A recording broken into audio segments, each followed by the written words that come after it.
Good morning, kids. This is Bdubs, and I'm going to show you today how to multiply binomials.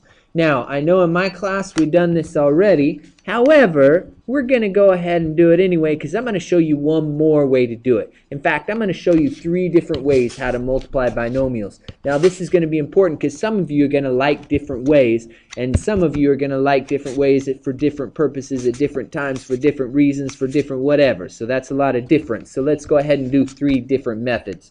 Now, the first one is my personal favorite, which is FOIL. Okay, so I'm going to multiply the first, 2x times x, which is 2x squared, times the outside, which is 2x times 4, so that's plus 8x, times the inside, which is negative 3 times x, so minus 3x, and then times the last, negative 3 times 4, which is minus 12. At that point, we'll combine our like terms. So we got 2x squared plus 5x minus 12. All right, so hopefully that made sense. It's pretty quick, pretty easy.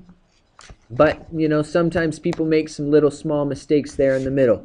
So I'm going to show you a second method right now. The second one is the one that's actually more logical. Mathematically, this is what's kind of really happening. You'll notice that we have something in the front that's being multiplied by something in parentheses. Now, if this were just a number, if it were a 3, you would just distribute that 3 to both those terms. So why should it be any different if it's a binomial? Let's take that whole binomial and distribute it to the x, and distribute the whole binomial to the 4.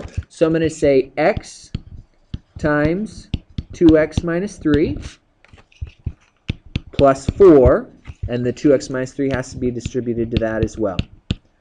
All right, so there we go. And now it's just regular distribution. So you just go ahead and distribute each of those. 4 times 2x is 2x squared. X times minus 3 would be minus 3x. 4 times 2x is plus 8x. And 4 times minus negative 3 is minus 12. Again, we put our like terms together. We end up with 2x squared plus 5x minus 12. All right?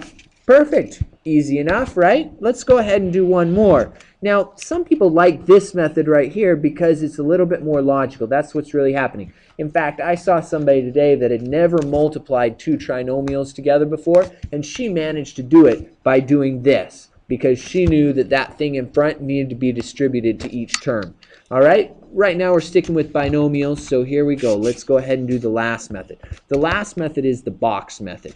Now how this is going to work is I'm going to create kind of a chart. Okay? Now on the top I'm going to put this first term, which is 2x and minus 3.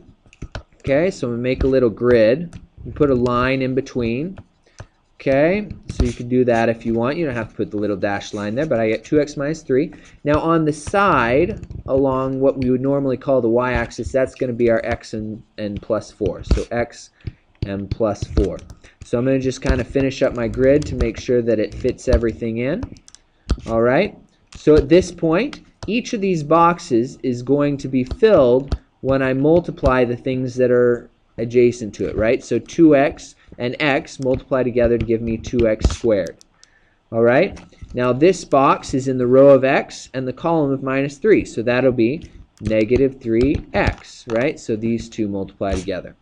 Now we go down to this box. That's with the 4 and the 2x, so 2x times 4 is 8x, and then the 4 times the negative 3 is negative 12. And so hopefully you can see how that works. Those two gave you that.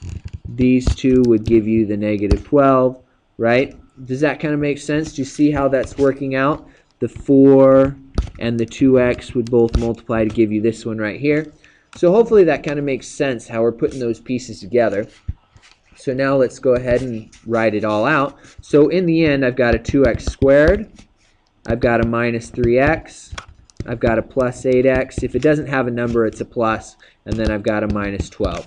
Combine the like terms, 2x squared plus 5x minus 12. And there you go. We got the same thing in 3 different ways. Now, this will be much more helpful when we look at multiplying multiple levels of polynomials, so trinomials and such. Okay, so I hope that's helpful. Go on to the next video.